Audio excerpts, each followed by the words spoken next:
Top of the morning to you. Welcome to another day of Figure It Out Friday Authors Edition. This is Michelle Wright, the author, pastor, business coach, civic leader, and winner of the 2025 Big R Pacesetter Award in Rowlett, Texas. So, we are so excited today to have a guest, Jordan Mendoza, and uh, we're going to talk a little bit about his book. And remember, the whole purpose of this was to bring on authors, people who are struggling, maybe writing their first book or coming into their second, third, or fourth book. So we're excited today. And I would like to just briefly explain how I got to know Jordan. Many of you may remember we had an author. Her name was Amberly Lago, and John Hart had recommended that we bring her on the show, and she was really fired up and excited about her book about joy.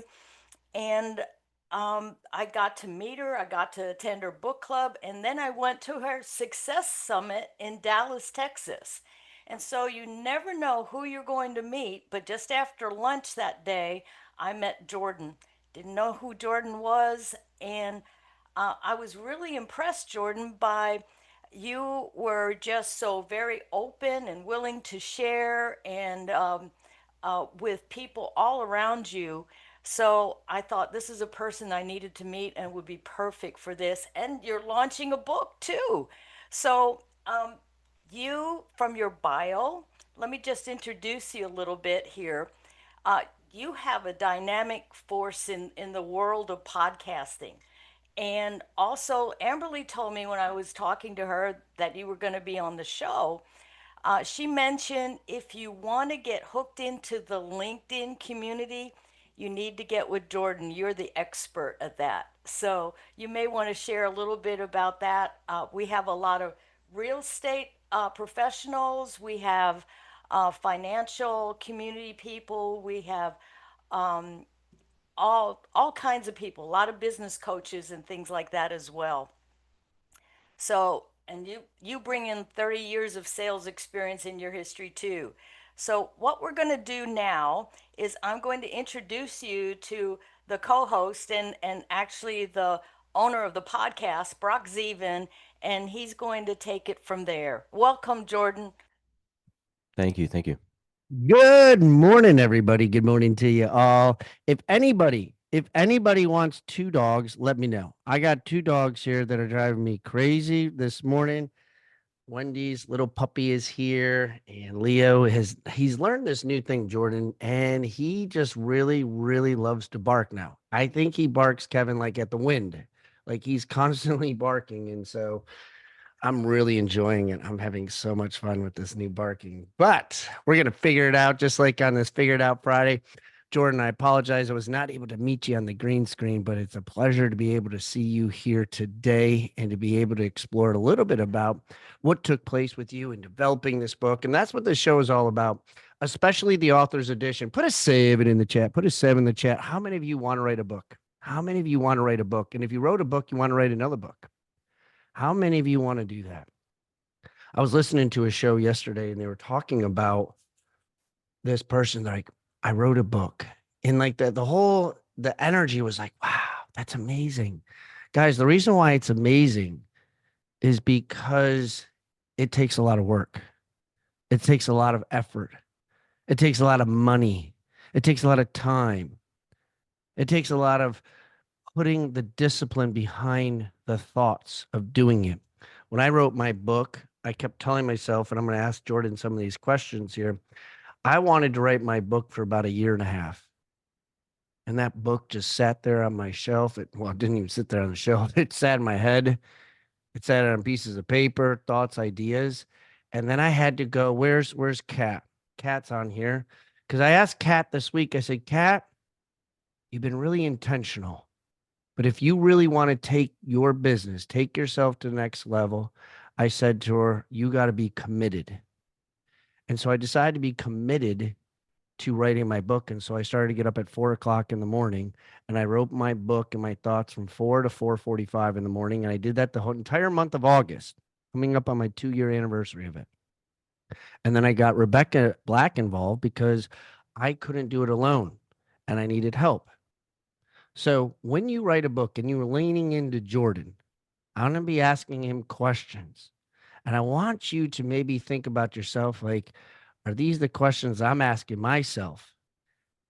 What's the friction point on what it takes to get to that next level, that mindset, that discipline to being able to take it from your head and put it on paper? So without further ado, Jordan, good morning, brother. How are you? I am doing well, battling allergies in the great state of Georgia, where I never had allergies in my life until I moved to Georgia. So that's always an exciting time of the year when pollen tries to get the best of you, but there's going to be adversity everywhere, right? All the time.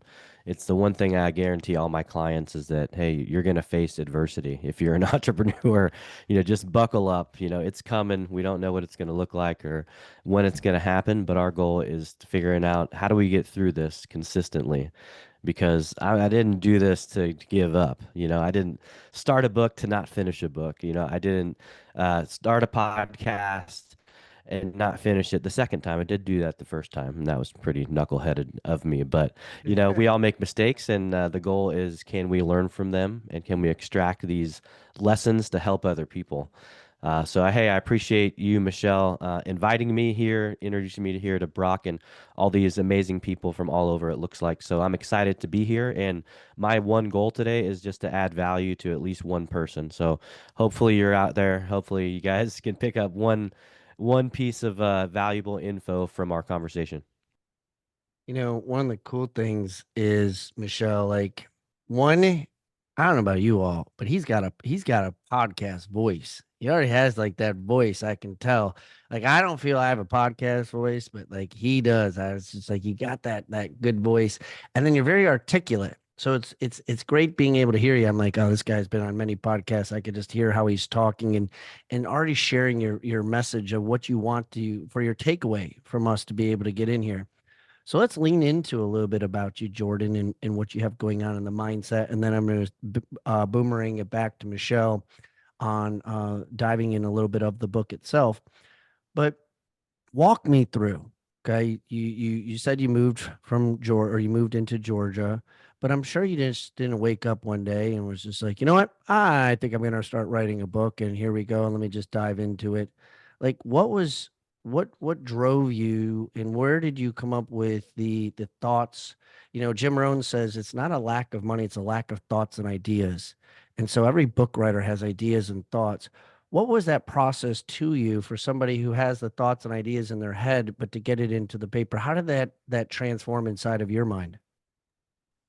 Yeah, well, it was a lot of laughing at the idea that I would be a two-time author. This is actually my second book. The first one was a co-collaboration project, which I thought it was hilarious that I was even in that. Honestly, if you if you look back at it, I think in order to get the context of, why do I want to do this, I think we have to rewind a little bit and go back to like, I'm the most unlikely person to actually ever write a book. If you look back into from the early days and the high school years and uh, just not having a lot of academic success, it really doesn't make sense on paper. But I always tell people I serve a good God and he's got a great sense of humor. If he could Mm. use a Amen. knucklehead like me with all the stuff that I did and went through and still here kicking today with 6 kids later and second book Wow. coming out, a podcast,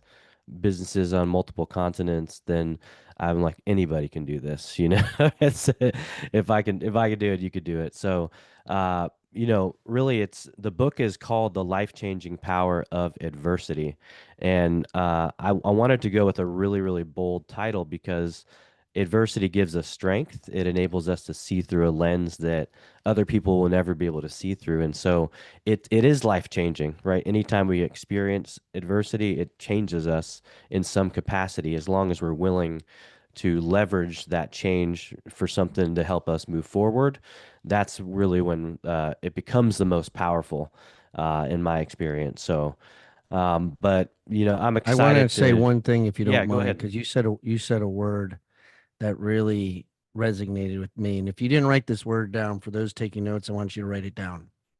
He said the word willing, willing to do it, willing to absorb adversity, willing to enter into that uncomfortable position, because so many times we fight it and we try to find the path of least resistance.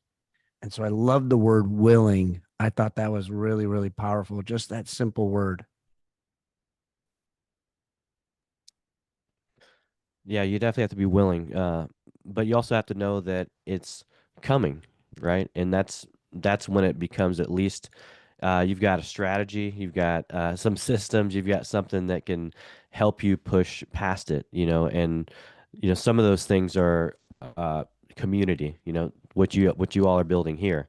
If you have community and you go through adversity, it makes it a little bit easier to muster through when you have somebody to your left and to your right. You've got people that are willing to invest in you, time, energy, effort, just a shoulder to cry on when you need that. That's super important and helpful on getting you through. And I think that's what a book can do for people is introduces somebody's stories, their journey, their life, their testimony, essentially, of where they were, how they got through it, how you can do it too. And if you have a framework like that and it's a system that people can follow, then to me that's worthwhile because again, don't do the knucklehead things that I did. Don't make these mistakes. Don't do it this way. But if you do go through something, what can you gain from it? Don't not the woe is me, not the victim mentality, but a victor mentality. How do I actually leverage this to help me going forward? But not only me, how do I leverage this to help people around me, because there's always somebody that needs the thing that you have. There's always somebody out there that needs to hear about the thing that you went through, and it's probably the thing that you don't like talking about, typically, because it's Amen. typically not easy. Yeah. Let me ask this question. So we were talking about it on the with the success summit on how you are when you're packing your bags and the person you become during the process when you unpack your bags. You're a different person after you unpack because you just experienced something different. How did you as the inside of you, the person you were, Jordan, before writing the book and the process and the person you became after writing the book and getting your thoughts and ideas on the pieces of paper? Take us through a little bit of that, of the person you became throughout this process. Yeah, well, if you looked at me in April of 24, then you look at me today, I actually dropped 70 pounds while writing the book, which was pretty fun adversity Damn. journey in itself because it started from my then 3-year-old or 4-year-old at the time. Uh, he said, "Dad, why are you so fat?" And those 6 words created a pretty nice kick in the pants, so to speak. And because I didn't have an answer, I was like, what am I going to say? Like, I like eating Cheetos sometimes, or maybe probably more than I should. What do I say? Like, I've been lazy, how do you respond to that to a kid? But it kind of made me realize, you know what? If I don't want to hear that again. Like that sucked pretty bad. But B, I have a choice in what I do. Do I take that and become frustrated and mad, which is very easy to do in that situation? Or do I say, what can I do about this? Like can I do something? And, having a podcast for almost, if it's 5.5 years, it'd be 6 years in January. Uh, I've interviewed some really great minds, some people that have done some incredible things in health, in tech, business owners, authors, speakers. And so I remember this interview that I went on, or this guest that I had on, and I decided to go research. Like, all right, this guy talked about this on my show. He's an expert in this field, and he talked about how you can if you do this for 30 days, you can shred fat and actually keep it off, and it's something sustainable. And so I was like, you know what? Let me invest. Like I interviewed this dude, like let me go invest time in watching this 30-minute video. And when I took and I'll be honest, I literally didn't even do everything that he said because some of it I was like, I'm not doing that. But anyways, I did most of the stuff that he said to do, and I did it. And within 30 days, I think I was down like 35 pounds, and I was like, wow, like this guy is not just selling snake oil here. Like this stuff really actually works. And when you look at the list of what I did, it's a pretty incredible list, and it's you got to have a lot of commitment and dedication and willpower and a lot that went into it, but it just showed me that, you know what, if I can do this from, the couch to essentially putting in the effort to drop this amount of weight in a short, and then sustaining it, and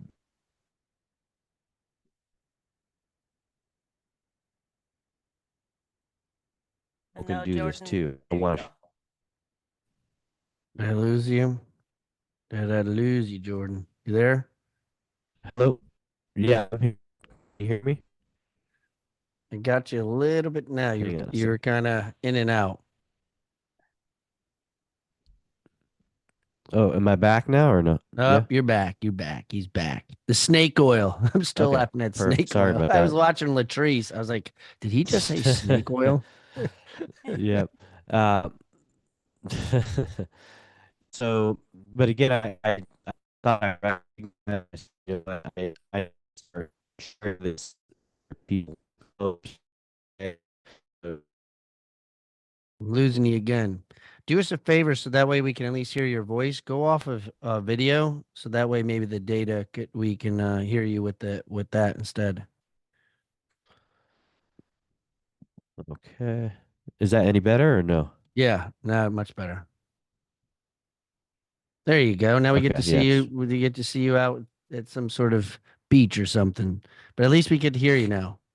You can hear me. Okay. Yeah, I just want Yeah. to make sure I'm loud and clear. So yeah, so going through and putting in this regiment daily, and then seeing the results that was actually coming from it, it actually inspired me to add that chapter, so to speak, right? That 1 year of making dedicated effort, being consistent, showing up, putting in the hard work, literally changing my lifestyle because I went from eating whatever I saw to actually eating things that were going to fuel my body so that I could get the results that I was trying to look for. So it was literally a 360-degree shift in my mindset about what food was, that it was fuel and not just let me just eat everything in sight mentality, to hey, let me actually do something that I can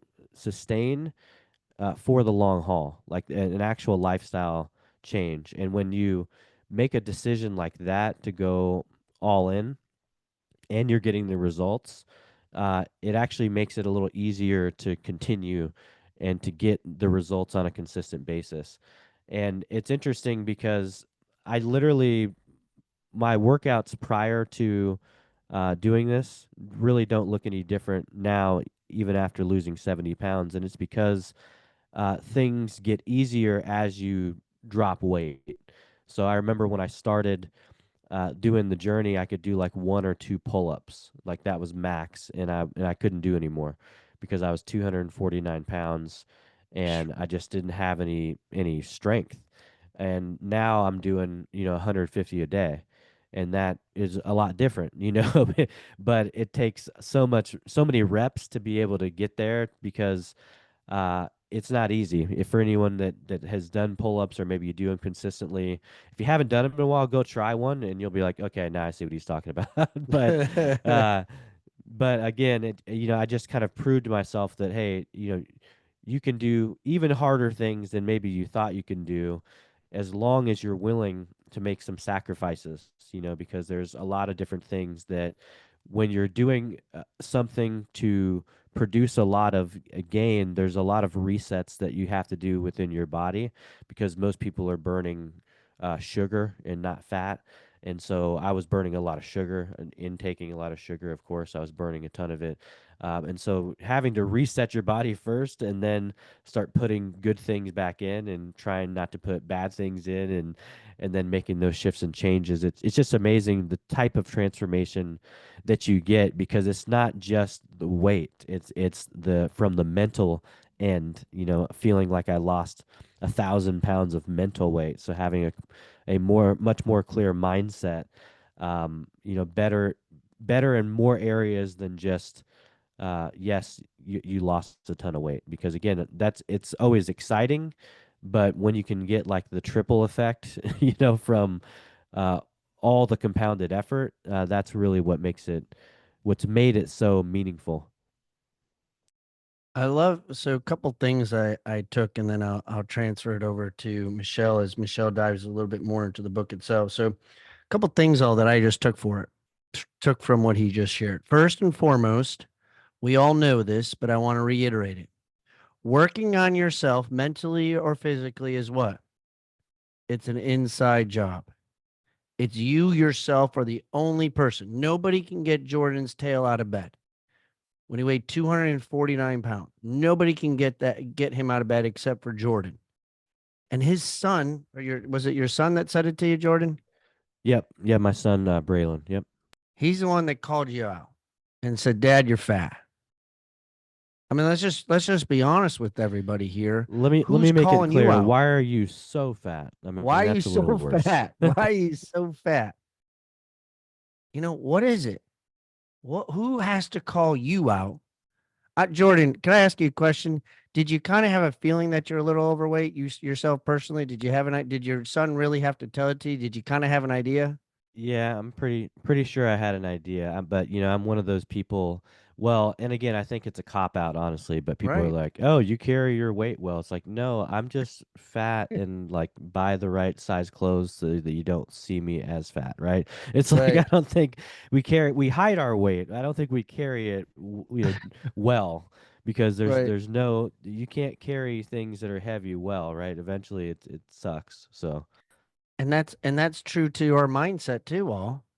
We carry depression, we carry anxiety, we carry fear, we carry all these things with us. See, the weight we can see because it's physically there. People can see it. People can't see what's inside your head. See, we see the physical first. And the point I'm sharing here that Jordan is amazing and what he did, what he was vulnerable of saying is he knew already. He knew already where he was. And he was just like, it was somebody. Somebody said it to him, and it happened to be his son. And his son is probably one of the most important people in his life. And those are the things all that help you with this transformation. I use the analogy many times to move a train. To move a train, the greatest amount of energy is needed to start to move the train. But once the train's going, that thing's freaking moving. It's moving. It can handle things. It can run over things because it's got that inertia. It's got that energy to be able to move it through the tracks. So, Jordan, I appreciate you being vulnerable in the process of not only writing the book, but the mental capacity and the physical capacity of what you were going through while you're doing this. And so, Michelle, I'm going to open to you and transfer it over to ask Jordan a little bit about the book itself. But I wanted everybody to understand what Jordan just said because some of you today are needing that energy to push you through that adversity. And some of you today already know where you're supposed to be. For whatever reason, you're not doing it. So, Michelle, I'll transfer it over to you a little bit about the book itself. Uh-huh. Thank you, Jordan. Okay, thank you, Brock. Well, normally we go into the book a little bit, but right now the book has not been released. It's on pre-release. And Jordan, would you like to share a little bit about your launch and what's coming up? I believe Rika and or Jay may have some information to put in the chat about your book and how they can get a hold of you, or if you would be interested in hiring Jordan to come and speak to the organization, they can email Natalie at blazeyourowntrailconsulting.com. Yes, thank you so much for the opportunity to share. So the book is being released. We actually have a virtual book launch party on July the 23rd at 6 p.m. Eastern Standard Time. I can send you over that link, Michelle, Please. if you'd like. Yeah, so love to see any and all of you there. It'd be amazing. We're doing just kind of a virtual launch deal, and we're going to be doing a local one later on, more than likely in August after release officially. So the book itself, the one thing I'm excited about for the book is that everybody can relate to most of the stories that are in there. So whether you faced some type of physical adversity, financial adversity, familial adversity, these are all things that we all go through in our own life in our own ways. And so the goal with the book was to show people that uh, everybody goes through stuff, but not everybody grows through stuff. Not Mhm. everybody takes the actual, extracts the lessons and uses it for growth. And so there's action items in the book, things where I'll say, hey, here's what I extracted. What are your thoughts here? What can you get out of this? How can this help you as you move forward into wanting to blaze a trail? How can this actually help you? And so I wanted to make it actionable so that it becomes more of a workbook within a book with real stories. Whether it was being beaten and falsely arrested at 12, that was a pretty tough situation. Being stung by 53 bees in the fourth grade, that was a tough day. Almost dying in a near fatal car accident. You're going to hear some stories in there that you're just like, wow, like how's this guy still around? And I believe that we all have a call and a plan and a purpose for our lives. And for me, it's showing people that anybody can blaze a trail. You just have to be willing to not giving up. You can't give up because that's the only time the flame can be extinguished is if you actually give up. But if you're getting up every day, you might be beat up or bruised. You might have allergies and have to come be on a podcast, and then your service is janky. But you just have to keep moving forward. Not backwards. We can look at the past and leverage information from it, but don't dwell on it because we're not going that way. We're only moving forward. And so that's something that you have to always remember. You can fail, just fail forward. And as you're falling down, try to grab something that you can use, on your journey. So I appreciate you, Michelle and Brock, for having me. Thank you so much for the opportunity to share. Okay, Jordan, just before you leave, what is the one truth or final encouragement that you might have for each one of us? Yeah, so if you have a pen and paper, write this down, or maybe you have like your Fathom that's going to transcribe this. That's cool as well. Whatever works for you, but the struggle might be real, but the good news is that every struggle has a free gift called a lesson. That's awesome. I'd like it. Thank you so much. Thank you for coming on to our show today. You've given us so much to really think about. As Frank McKinney and many others that have been on this show have said, every one of us has a story. And Frank challenged each and every one of us to write a book, even if it's just for a legacy to give to one person. And I'm going to challenge you again. I know there's at least one or two people on here that are already starting and writing their book or they're on the journey. So I just want to continue to prod you along. You can do it. Also, the teaser for the next Figure It Out Friday is going to be a live plus Zoom podcast from Key West, Florida, where we were going to interview Chad Free and his launch of his second edition of his wealth management book. So I'm so excited about that, and it's going to be fun in Key West. And Brock, I'm looking forward to Mondays with Maxwell on Monday. So Thank you, everybody. Thank you once again, Jordan, for being a part of this. Thank you. Thank you for having me. Thanks, Jordan. Appreciate y'all. Guys, have a great weekend. Thank you guys so much. Next time you see me, the background will be a little bit different because I will be at the beach down in Topsail Island with my kiddos. So you never know what's going to happen. So come back on Monday. We're going to have a great show. Guys, reach out to Jordan, touch base with him, learn about these people that are on this show, all network, engage, and learn.